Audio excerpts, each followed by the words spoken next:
Assalamualaikum to Madam Fariha. So today our group will present about Sharia Criminal Offence Act Federal Territory 1997. Before we start the presentation, I will introduce my group members. So first presenter is Nurina Azmina binti Mak Idris. Second is Muhammad Syaufi bin Samsuddin. Next is Nur Ain Wafia binti Ahmad Adaha. And the last one is myself, Aunia Akilah binti Yusuf. So, the first one, introduction of the law. The Federal Territory Sharia Criminal Offence Act 1997 related to food mainly involve aspect of compliance with halal and haram law in Islam. This act aims to control and take action against offence related to food that does not comply with Islamic Sharia. So, akta ni terutamanya berfokus pada pematuhan terhadap halal dan haram dalam Islam bagi memastikan setiap aspek pemakanan tidak bercanggah dengan peraturan agama. Akta ni juga dia melibatkan tindakan tegas terhadap pihak yang melanggar undang-undang syariah dalam hal pemakanan dan peminuman. Serta melindungi hak pengguna Muslim untuk mendapatkan makanan yang terjamin status halalnya. Terdapat 3 aspek yang dikawal dalam bawah akta. The first one is selling or serving forbidden haram foods. So, sesiapa yang menjual atau menghidangkan makanan yang dianggap haram dalam Islam seperti daging babi, arak atau bahan-bahan lain yang tidak dibenarkan akan dianggap melanggar undang-undang ini. Kesalahan ini boleh dikenakan hukuman berat kerana ia melibatkan kepentingan agama dan integriti makanan untuk pengguna Muslim. Yang kedua, fraud regarding halal status. Penipuan tentang status halal makanan ataupun produk adalah salah satu kesalahan serius di bawah akta ini. Perbuatan memalsukan logo halal ataupun mengiklankan sesuatu produk sebagai halal tanpa pengesahan rasmi akan membawa hukuman. Tujuannya adalah untuk melindungi pengguna Muslim daripada tertipu dengan produk yang sebenarnya tidak halal. The last one is consuming forbidden haram foods or drink. Akta ni juga turut melanggar individu Muslim daripada sengaja memakan atau menggunakan makanan serta minuman yang haram. Ini bukan sahaja untuk memastikan mereka mematuhi syariat Islam, tetapi juga sebagai panduan bagi kehidupan seharian yang lebih sihat dan berkat. Function of the law. Function of the law terbahagi kepada 6. Yang pertama adalah upholding halal standard in food and beverage. Maksudnya kat sini adalah memelihara standard halal dalam makanan dan minuman. Apa maksud memelihara standard halal dalam makanan dan minuman? Yang pertama adalah makanan dan minuman yang dihasilkan, diproses dan dijual mengikut piawai halal yang telah ditetapkan. Selain itu, kita mestilah mengikut prosedur cara penyembelihan haiwan, penyediaan dan juga pengendalian makanan yang sesuai makanan yang kita nak buat tu lah. Selain itu, kita mestilah memastikan tidak tercemar dalam bahan-bahan yang haram. Seterusnya ada prohibition of consumption of illegal food and drinks. Maksudnya adalah larangan konsumer makanan dan minuman yang haram. Okey. Maksud dia adalah umat Islam tidak boleh ambil makanan dan minuman yang diharamkan oleh syariah. Macam contohnya adalah daging babi, lepas tu minuman beralkohol. Undang-undang mestilah bertindak untuk tidak menyebarkan produk yang bukan sesuai untuk dijual oleh orang-orang Muslim. Yang ketiga adalah enforcement of fasting in the month of Ramadan. Maksudnya adalah penguatkuasaan berpuasa di bulan Ramadan. Seperti yang semua orang tahu, umat Islam kenalah berpuasa di bulan Ramadan. Kenapa dikuatkan kuasa untuk berpuasa di bulan Ramadan ni? Untuk amalan berpuasa kita di bulan Ramadan ni, di bulan Ramadan ni di kalangan umat Islam lah untuk kita berpuasa. Selain itu, untuk memelihara kesucian di bulan Ramadan, dan kita kena hindari kegiatan yang bertentangan lah di bulan Ramadan. Seterusnya adalah preventing the sale of haram food by Muslim trades. Maksudnya adalah menghalang penjualan makanan haram oleh peniaga Islam. peniaga muslim diharamkan jual benda-benda yang tidak benda yang bukan halal lah. Contohnya macam makanan-makanan yang bukan halal yang ada pork, yang ada beralkohol dan sebagainya, kita tak boleh jual lah dekat masyarakat umum. Selain itu, undang-undang yang berperanan untuk mengawal dan mengendalikan kegiatan yang melanggar prinsip halal. Kiranya orang-orang yang berkuat kuasa ni bolehlah macam masa contoh boleh mengenakanlah tindakan kepada umat Islam yang menjual makanan-makanan yang tidak dihalalkan oleh orang-orang mengikut undang-undang syariah lah. Yang kelima adalah enforcing the moral and ethic of Islamic nutrition. Maksudnya adalah menguatkuasakan moral dan etika pemakanan dalam Islam. Contohnya macam kita kenalah didik masyarakat tentang kepentingan pemakanan yang baik dan halal lah, yang bersih, yang baik dan halal lah dalam syariat Islam kita. Seterusnya, kita kena elakkan pembaziran, penyediaan makanan yang tidak bersih. Kiranya makanan-makanan yang dibuat daripada orang Muslim kenalah bersih, suci dan selamatlah untuk dimakan kepada orang-orang umat Islam yang lain. Yang terakhir adalah protecting the integrity of halal food.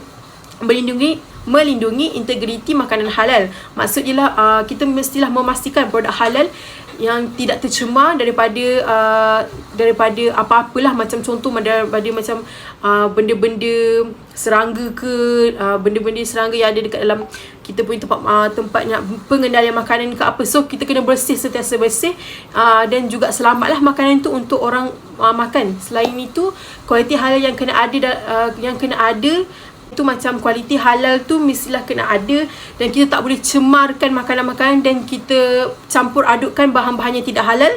Bahan-bahan yang tidak halal, bahan-bahan mentah, contohnya bahan-bahan mentah, masukkan bahan-bahan mentah tu kepada bahan-bahan yang halal lah. Maksudnya kita cemarilah benda tu, kita cemarkan lah. Produk tu dah elok tapi kita masukkan, kita campurkan dengan bahan-bahan yang tidak halal, bahan-bahan mentah yang tidak halal. Daripada 6 function of the law ni menunjukkan betapa pentingnya undang-undang yang ada dalam Islam ni, dan juga dapat memastikan daripada segi aspek pemakanan selari dengan ajaran Islam bagi menjaga kesucian, kesejahteraan dan juga pemakanan yang bersih lah kepada umat Islam. Okay, next we move on to the importance of the law to the halal food service industry. First, protection of halal integrity. Undang-undang memastikan semua perniagaan mematuhi amalan halal ketika pemprosesan bahan, ketika mengendalikan makanan atau bahan dan penyediaan makanan. Contohnya, restoran yang menyediakan makanan halal haruslah menggunakan bahan-bahan yang telah mendapatkan pengesahan halal dari JAKIM. Yang kedua, consumer confidence and public trust. Dengan adanya undang-undang, ia dapat memberi kepercayaan dalam kalangan pengguna Muslim dengan memastikan pematuhan kepada piawaian syariah. Okey, contohnya, sijil halal yang diiktiraf boleh memberi keyakinan kepada pengguna bahawa makanan tersebut mematuhi syarat halal yang telah ditetapkan. Yang ketiga, prevention of misrepresentation and fraud. Undang-undang yang telah disediakan dapat memastikan perniagaan bertanggungjawab terhadap tuntutan halal yang dibuat serta dapat mengelakkan penipuan. Contohnya, bagi perniagaan yang mengiklankan makanan sebagai halal tanpa sijil halal, tanpa sijil sah, akan dikenakan tindakan. Yang keempat, promotion of ethical business practices. Undang-undang ia menggalakkan periklanan yang jujur, pelabelan yang tepat mengikut saranan oleh Kementerian Kesihatan Malaysia, dan harga yang adil, harga yang berpatutan mengikut nilai agama Islam. Contohnya, produk yang dilabelkan halal mestilah menunjukkan label yang sah dan maklumat yang tepat. Dan yang terakhir ialah legal framework for enforcement. Undang-undang ia memberi kuasa kepada pihak berkuasa untuk menguatkuasakan piawaian halal dan menghukum bagi mereka yang tidak mematuhinya. Contohnya, penguasaan undang-undang boleh mendenda syarikat yang tidak mengikuti undang-undang yang telah disediakan dan tidak mematuhi peraturan halal. Okay, sekarang kita pergi ke slide yang seterusnya, iaitu current and related issue regarding to the act and regulation. Isu yang berkaitan dengan act and regulation, especially for syariah criminal offence ni, kita ambil 5. For the first one, freedom of religion and religious law. Some argue that penalizing religious action could violate the principle of individual liberty, and while the proponents believe that Sharia law is an integral part of Islamic life and should be enforced for Muslims. Ini berkaitan dengan hukum hakam Islam. Setiap orang Muslim tak kira perempuan ke ataupun lelaki perlu ikut setiap hukum hakam yang telah ditetapkan oleh 4, iaitu Al-Quran, As-Sunnah, Ijma' dan Qiyas. Yang kedua, jurisdiction, boundaries between Syariah and civil law, membezakan antara Syariah dan civil law dalam perkara yang berkaitan dengan jurisdictional. The Sharia Criminal Offence Act pada tahun 1997 attempts to navigate this by criminalizing certain Islamic offences like apostasy ataupun berkaitan dengan keluar dari agama Islam ataupun murtad, consumption of alcohol, pengaruh dari alkohol dan halwat. Yang ketiga, religious enforcement, penguasaan yang berkaitan dengan hukum hakam syariah. Seperti contoh, para lelaki perlu menunaikan dan hadir dan menunaikan solat Jumaat pada setiap hari Jumaat. Sekiranya orang lelaki tidak menunaikan solat Jumaat, tindakan undang-undang yang berkaitan dengan syariah perlu diambil pada orang yang tersebut. Nombor 4, dual legal system konflik. Yang ini berkaitan dengan sistem yang boleh kita relatekan dengan konflik-konflik ataupun situasi dalam kehidupan sehari kita, yang seperti contoh bab perkahwinan, bab nikah, bab divorce ataupun cerai, talak, rujuk semuanya, ataupun hadanah atau dalam bahasa Inggeris ni custody. Dalam sebenarnya kita panggil hak penjagaan yang melibatkan masyarakat Muslim dalam di negara kita. Seterusnya, and the last one, gender issue. The act disproportionately impacts for women. Kenapa saya cakap macam tu? Sebab perempuan mempunyai maruah yang lebih besar dari lelaki. Jadi contohnya kalau kat situ tengok, women are often penalized more harshly in cases of halwat. Sebab dia tengok halwat ni satu kes yang sangat besar, sangat berat, dan perempuan dikenakan tindakan undang-undang yang lebih berat daripada lelaki. Kira lelaki ataupun perempuan yang masih single ataupun dah kahwin.